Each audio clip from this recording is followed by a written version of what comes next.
What's up, guys? VC. Today I'm going to be giving you my updated Algorand price prediction, and I'm going to be honest, going up, going a little bit down. I'm going to show you why in a minute, because I dug through some data and discovered something over the weekend that I felt like I just had to share. Probably won't be a super long video, but I do want to go through this, so let's check that out. And I also want to point out that I believe AJ Wrights Crypto is coming out with his own price prediction video. I have not seen it, have not talked to him about it, and this is totally separate from that, and just a coincidence that it's on the same day. Just want to make that clear because he is a friend of mine, and I do consider him a friend of the channel, and he makes good videos. And you can check out my appearance on his channel a few live streams back. You can find the link in my community notes. Otherwise, let's get to this price prediction video because I want to show you what I found this weekend that I found a little bit disturbing.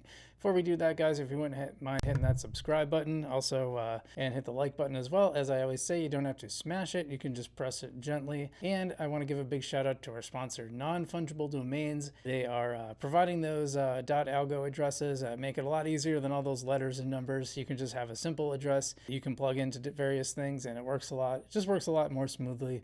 Get your address today at Non-Fungible Domains. Link in the description below. And we're brought to you by Fractal Monsters, a play-to-earn game on the Algorand blockchain. I think this game is a lot of fun. It's kind of a mix between Pokemon and Tamagotchi with a little bit of Smash Brothers thrown in. You can play it for free, or you can buy one of their little critters and get a little more out of the game. So check that link out in the description below as well. We're very thankful to both of our sponsors. Now let's get to the video. So, and I want to set out that, you know, generally my price range for Algorand had been about $3 to $5, and I think that's kind of the range I was putting based on past performance, based on, you know, just kind of how some of these coins tend to move over the long run. Now I'm not so sure. Something I discovered over the weekend playing around with CoinMarketCap made me think that maybe that's not such a good idea after all. And I think I'm actually going to lower my prediction to the $2 to $3 range, and I'm going to show you why. So let's take a look at why here. All right, so here's our Algorand chart, and I'm going to change this to 1 year because I just want to show you. I think this is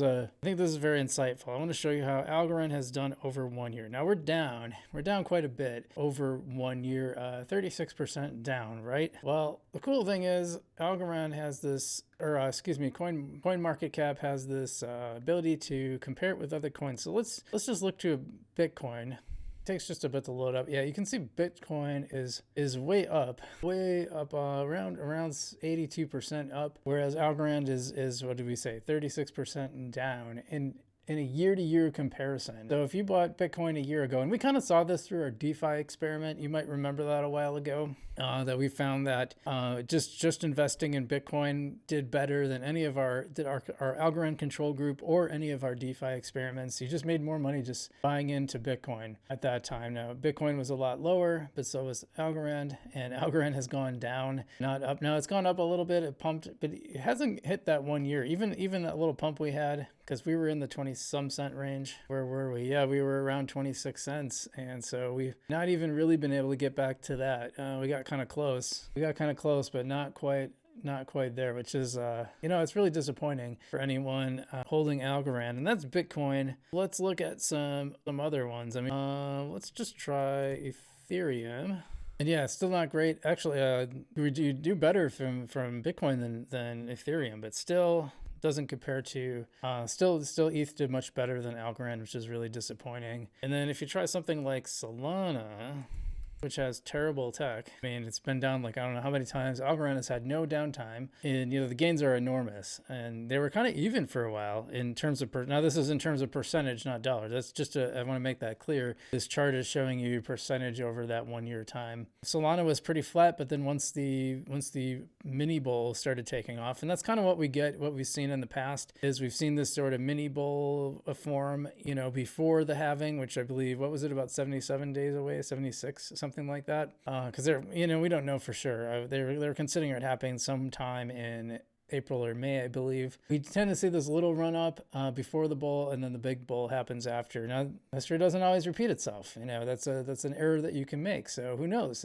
When we make these prediction videos, we're kind of projecting past results into the future. So it's, and you know, kind of keeping in mind market cap to give realistic targets, I think, but there's no guarantee. There's no guarantee the bull run's going to happen. I mean, it seems likely, but not necessarily. I wonder what happens when we do SWI, because SWI hasn't been around So it's probably going to be what they show us. SWI hasn't been around a full year, but yeah, I mean, there's what it starts out. And actually, SWI has only looked good lately.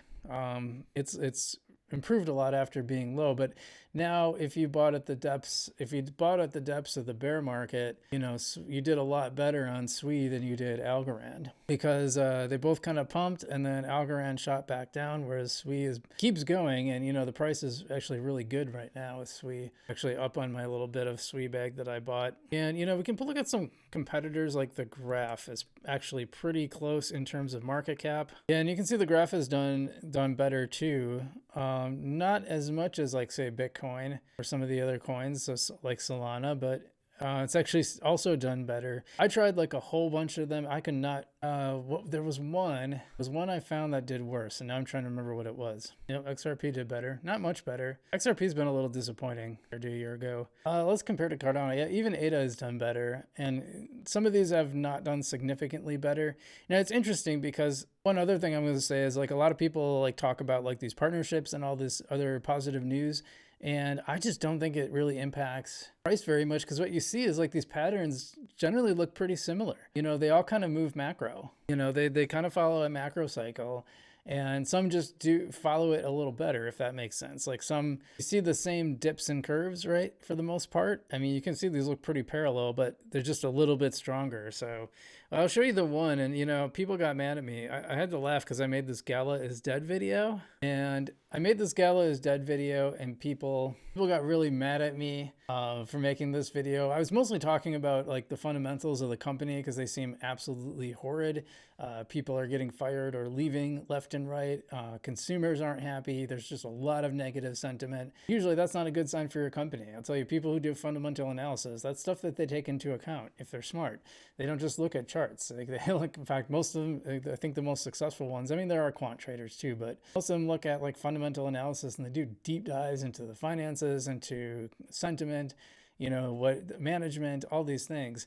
Well, Gala just looked like a disaster. So I wasn't even talking about the coin. So it was funny when the coin popped up just a teeny little bit. People were like, oh, this aged well, huh? Well, actually it did. Even though I wasn't talking about the coin, well, this is the one coin I found that did worse than Algorand. Gala really struggled. Algo is 37% down, but Gala is more like 60% down over a year. So, and it's hard to tell until you zoom in. In fact, 77 it looks like. So you know, yeah, we have one. Gala did even worse. It's one of the few that did worse than Algorand, and I think it's because they just had so many problems. Now, I want to show you one other thing. Let's just go to all time. Is it gonna? Yeah, I mean, let's get rid of Gala. You can see Gala. Yeah, Gala really spiked crazy, and now it's like fallen way back down. Let's. By the way, that figure on the left, you know, Gala's not done great for volume. It's at 136. That's not so good. Market cap at 54. SWI network has now worked its way up into the mid 40s. There's a view, you know, there's a view in the Wall Street world and the non-crypto and the stock world that generally news is something you don't really need to pay much attention to. You're looking at, well, it depends what kind of investing. If you're day trading, then it does matter. These little moves will matter, but generally, if you're long-term investing, doing longs and shorts, you know, you kind of want to ignore some of the noise and look for a broader signal. But all right, let me zoom out to all time. And so this is something I think is important to point out that DZ had pointed out on my channel when I interviewed him back from the BitBoy crypto days, which, you know, is kind of over now. You know, the thing launched at like 315 and it's never hit that. You know, it's got up to a little over 2. Now, hard to see on here, but I swear I remember it being hard to get. Maybe, well, I don't know if even the year will do it because it's a little more than a year. I swear I remember it being like 250 or something like that. I know some people have tried to tell me like much higher prices, and you know, you don't really see that on the chart. So but yeah, it's never hit its all-time high. So that's why I feel like it's a good idea to lower my price target. I'm putting it in a $2 to $3 range. Now, some people get mad when you don't give a specific price, but I think that's like super foolish to give a specific price, because anyone telling you a specific price, I don't know. I think they're just pulling it out of their butt, frankly. There's simply no way to know until it actually comes around, and it's not important to know. It's important to have principles. So, you know, when you're at all-time lows, that's probably a good time to buy if you believe in the project and you think it's going to succeed. And then if it hits, when it hits all-time highs, well, you probably should start taking some profits. At least that's how I'm going to do it. That's what I've been doing it. In fact, I usually take profits on the way up, make sure that I've made my money back. The ideal situation is if you can get a moonbag where you've taken all your initial investment out and now everything that's left is pure profit. That's a great place to be. And as it pumps more, you got more and more profit. Not everyone agrees with that. Some say buy and hold. And, you know, with Bitcoin, honestly, it seems like such a slow, steady return machine that I don't think it wouldn't be a bad strategy necessarily just to buy and hold little bits every week. You know, you get paid, you know, buy a little bit here, a little bit there, dollar cost average in, and, you know, you'd probably be fine. You know, there'll be times when you're down and you have to have the stomach to weather those storms, and it's the same thing with anything, you know. And I also, gosh, it makes me nervous. I see so many people that just ape in on one project and I don't understand it. You definitely want a portfolio because some are going to pump like crazy. Some are going to do okay. Some will just kind of flop. And why would you want to have all your money in one coin and have it completely flop when you can spread it out and definitely make some wins? And that's just my opinion. You guys can do what you want to do and whatever you think is best for yourself. I just like to talk about my strategies and my thesis. But that's my new target for Algorand, because, you know, it would be a pretty big pump from 8 cents get up to 80 cents would be 10 times. So $1.60 is 20 times. Maybe two in the middle of twos is like 2.5, 25x. I mean, that'd be a really strong pump, right? That's why, you know, I'm putting that range in there. If you're really just buying and holding Algorand to make profit on, I'm not sure that's really a great idea, to be honest. I mostly put my Algorand to work, and I have other coins for making pumps because they just have historically done better. Again, none of this means that's what's going to happen. You know, you can make Bayesian logic to say, well, if this thing happened 5 times before, you know, it's probably likely to happen again, but that's no guarantee. There's no guarantee in any of this. There's no guarantee we're going to have another big bull run. There's a lot of people that were shocked by the last bull run. They thought we were going to get coin prices in the 100,000 range, and I think that's possible for this time again, but there's no guarantee. There's no guarantee. That didn't happen last time. Ended up going up to 68, and then we got back down. And that was the end of that. So, and now you have more institutions, and I think it's going to change the macro cycle. So it might come to where it's a little more like stocks, where the macro cycle is a little more hard to identify and not something you can count on like you can with crypto right now. But, you know, this is what we're doing. And so far, we've had some pumps that we've been able to take advantage of. So I think instead of predicting, it's much more valuable to have principles. And so when you have a strategy for when it pumps, and you have a strategy for when it dips. That's my premise. And anyway, I hope you guys got something out of this. I know some people will be like, oh, you didn't give a price, so you're dumb. It's fine. You can think that if you want. But my principles have worked pretty well for me so far, and I'm always evolving them. And I like to take in new information and change my views based on that new information. And that's what I did here. So I'd love to hear your price prediction for Algorand, and feel free to give a range. I don't care, or exact price. That's up to you. Leave it in the comments below. I'm Frugal BC. I hope you guys stay safe out there, and I will see you in the future.